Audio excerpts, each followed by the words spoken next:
तो सानाम को अलिंग और मिट्टी नवा भिडियो सगुन दाराम तो अकोय बया खना अब सानतार सिटी लगे पे एप्लाई करतबना उनको को लगे अड़ी रस्कन खबर हेज ट्रक ना मेन दो सानतारी बिनिड और बखन सानतारी सिटी रेना बिनिड डेट हेज अकना तो ओना गन हा तेहन बोन बडाया और ओना साथे तिना गन कुकली और खान आपे मने रे तिना गन हुड़ा तिना गन कुकली हेजु कना और अलिंग भिडियो रे और बखन व्हाट्सएप करे पे कमेंट दो तो ओना इदी कते तिना कथान बडाया और आपे हुड़ा रेना बखन आपे कुकली फटेल कना ओना करना सेना लिंक क्लियर होचो पे मते अलिंग आस तो देलावन ओना लगे ते नवा भिडियो पूरा नेल तावन पे एनखान पे बडाय दाड़ा तो पुलुर लिन लया जे जहां परीक्षा डेट ताहे कना तो परीक्षा डेट ओना दो आपे अडिगान पे कुकली गन था ओना रना तेहन पब्लिश हुई कना जे अब ना सेप्टेम्बर मास 12 तारीख खना 15 तारीख भीतर ना परीक्षा हुआ तो नवा दो निजरा लोकेशन भीतर गन एग्जाम को दो कंडक्टवा और जस्ती झेल दो बाय पड़ा तो ओनाते आपे प्रिपेयर तहन तान पे और अकोय बया को ना आपे एम बड़ा का से कंप्यूटर बेस्ड टेस्ट जहाँ तो ओना रदो चेन हो असुविधा बाय हुआ और जहाँ फर्स्ट टाइम हो जदि कंप्यूटर पे साबे एनखान तो कौन असुविधा बाय हुआ अलिन ओना इदी कते मिटाम वीडियो लिन अगुया चलका परीक्षा पे और एग्जाम चलका ऑनलाइन ते हुआ ओना ना मॉक टेस्ट पूरा कंप्लीट लिन देखा पे तो नुआ होइना एग्जाम डेट में लay किया तो ओना साथे आर अलिंग चैनल रे अडिगान कुकली हिजुक कना जे नुआ सानताड़ी बिनिट इदी कते तो गोंके को चलका नुआ परीक्षा ले एमा आर बखन नुआ परीक्षा रे चलकान कुकली हिजुआ आर बखन प्रीवियस ईयर करना कुकली को आर बखन क्वेश्चन को एमा लेबेन की आर बखन सिलेबस वाइज क्लास बिन तो नोनकान कुकली अडिगान हिजुक कना तो ओना को मांग सेन हाबन मिटान तेबन साले दे चेदा से नितो अडी खूब कम दिन एग्जाम मेना ओना भितरे अब पढ़ाव हुआ और क्रैक हुआ चलकर इदी करते अली आपे लिंग सहयोग पे लगे पूरा फुल सपोर्ट लिंग एमा पे तो आपे जुदी अली चैनल रे जोड़ा पे तहना एनखान चैनल माध्यम ते आपे पे किछि हेल्पफुल पे नाम दाड़ा तो देलाबन ओना इदी करते मिमिटांग कथा बन बडाया तो पुलु रे तिना गान कुकली हिजुक कना मेन दो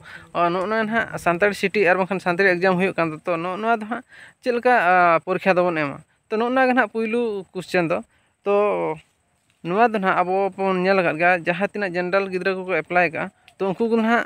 और सानताड़ी सिटी गिद्रा को जो सेम क्वेश्चन गजो मेनली हुआ अब जहाँ लैंग्वेज पार्ट है तबना से तो ओना गे ना डिफरेंस दो उनको जनरल लगे दो ओडिया और अब लगे दो सानताड़ी तो अब दो हाँ सानताड़ी सेक्शन एंसर के एम तन पे और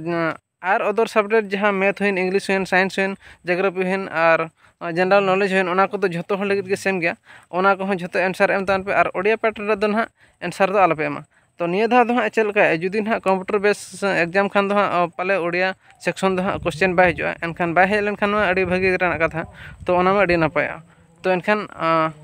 जुदी हो हजू खान ओना दो भूलते आलपे एम तबना बाखान दो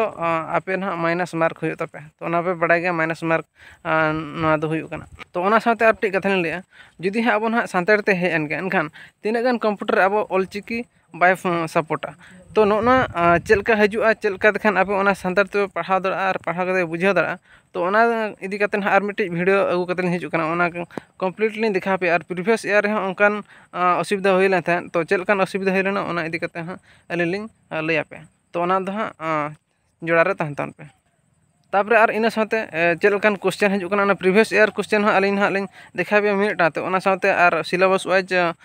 नोट और बखान बुही पोतब को हाँ लिंग एमा पे तो ओना खातिर अलिंग चैनल रे जोड़ा तहन पे एनखान पे बड़ाय दाड़ेया और बखान बापे बड़ाय दाड़ा जस्ती समय बा अभी 15 मार्क अब चलकर बन क्राका पूरा 15 को 15 बार हो 14 तो निहते आपे पे स्कोर दाड़ा तो ओना दो अलिंग फुल गारंटी लिंग एमा पे कना तो ओना खातिर अलिंग वीडियो रे जोड़ा तहन पे और जुदी जस्ती बढ़ती बड़ा सना पे खान अलिंग चैनल रे कमेंट तहन पे और ओना इदी कते मिमिटान ते साला फरचा कते आपे वीडियो अगुआ पे तो तेहे वीडियो जस्ती बढ़ती बा मन कते नोडे दो अलिंग मुचाद दोया मेनखान जोहार गे।